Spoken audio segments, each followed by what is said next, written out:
ઝઘડિયા તાલુકાના જૂના કોઠીદરા અને ભાલોદ ગામે ગૌચરની જમીન પર ગેરકાયદે રેતી વહન તેમજ દબાણો મુદ્દે આવેદન અપાયું હતું। ઝઘડિયા તાલુકાના જૂના કોઠીદરા ગામે છેલ્લા કેટલાક સમયથી નર્મદા નદી પટમાં વડોદરાના કરજણના લીઝ ધારકો દ્વારા નદી પટમાં ગેરકાયદેસર રીતે રેતીનું ખનન થઈ રહ્યું છે।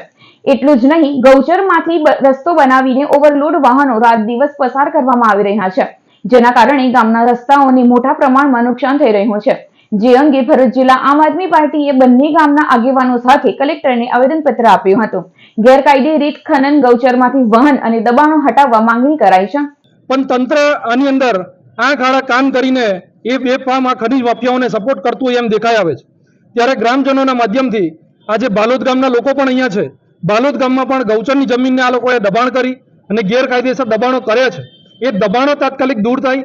ગૌચરની જમીનમાં જે કંઈ પણ રસ્તાઓ અત્યારે આ લોકો જે પાડે છે ખનીજ માફિયાઓએ, એ ખનીજ માફિયાઓના રસ્તાઓ બંધ થાય ને રોયલ્ટી વગરની જે ગાડીઓ દોડી રહી છે બેફામ, એ બંધ થાય એ હેતુસર આજે ભરૂચ કલેક્ટર સાહેબને આવેદનપત્ર પાઠવવા માટે આવ્યા છે।